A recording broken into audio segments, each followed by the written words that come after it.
Over the last 4 years, I've been watching the otters of Edinburgh in various locations and various habitats.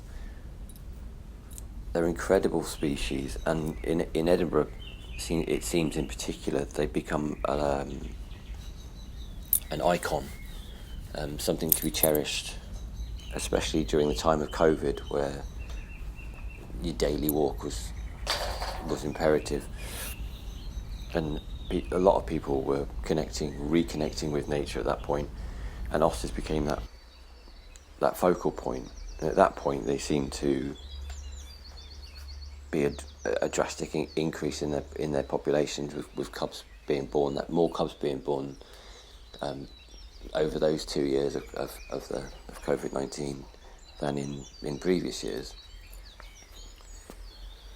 And I've been lucky to be able to watch the otters using thermal camera, trail cameras, being out with my own camera and watching them up and down the rivers and the lock systems.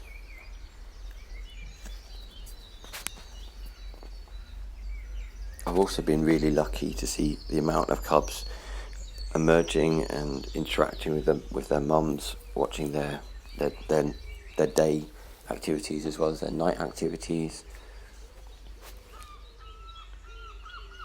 The use of the trail cameras is the best way to watch otters without disturbing them, being able to watch their movements and also to see what times they're coming out, when the feeds are, and also getting those beautiful moments where you see newborn cubs coming out of the holts for the first time before entering the water, watching the interaction between the mother and the two cubs, as well as watching the cubs rolling around and play fighting with each other, which is usually 1, 2, 3 in the morning when you're fast asleep. You get to watch that lovely insight into what they get up to in a completely natural way of recording their movements and data. I also use a thermal camera, which gives me the ability to watch the otters when it's completely dark, to see what their movements are throughout the night. I've been lucky to follow otters and find halts off the back of using the thermal camera to see how long they spend in certain areas. For instance, watching a mother and a cub coming out of a holt and going up river, I would assume they were going straight up river and fishing much further up. And using the thermal camera, we'd find that they would come out of the holt after spending the day in there, and the mother would lead the cub 500-600 meters away to a spot that she must like, where she would then sit for 15-20 minutes and just groom herself whilst the cub would fish on the river. And then once she's finished her grooming, she would then join the cub, and they would then head off to start her fishing trip for the duration of the night. There's 2 female otters that I've been watching more closely than the other otters over the last 3 to 4 years, and they've been showing some fairly unique behaviour.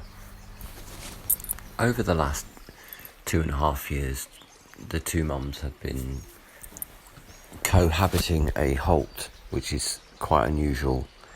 They seem to almost have crossovers where they share the holts. They'll have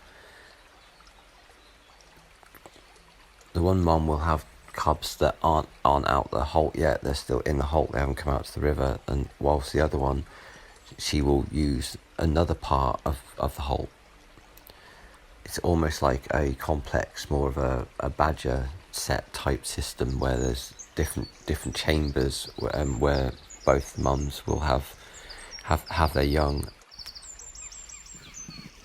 With the 2 mums in question, whether they're 2 sisters or a mother and daughter from previous years, it's hard to tell without testing on the actual strain.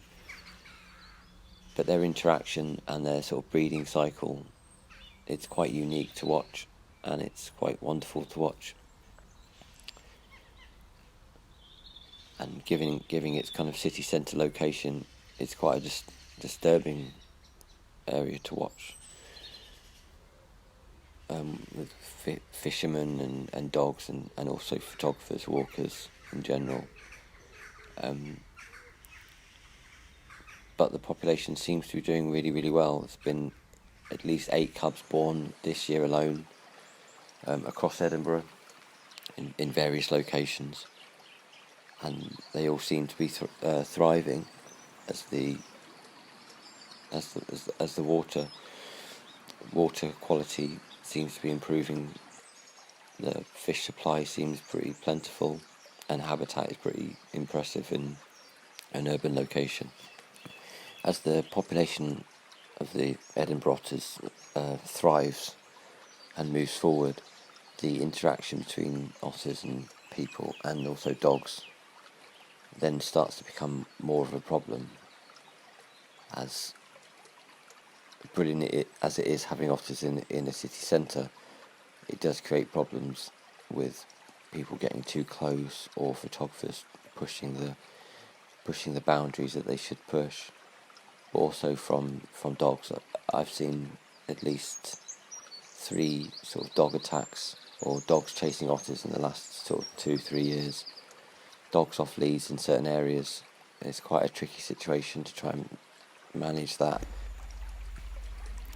Like with any natural environment, an urban environment, it's a balancing act.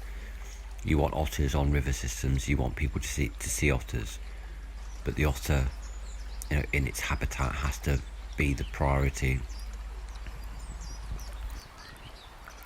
And the key to that is through education, getting people involved, talking to people, explaining to people the threats that otters face, and how we can all essentially work together for the otters, for the ecosystem, and also for people to enjoy seeing otters. But the otter and its habitat should always come first.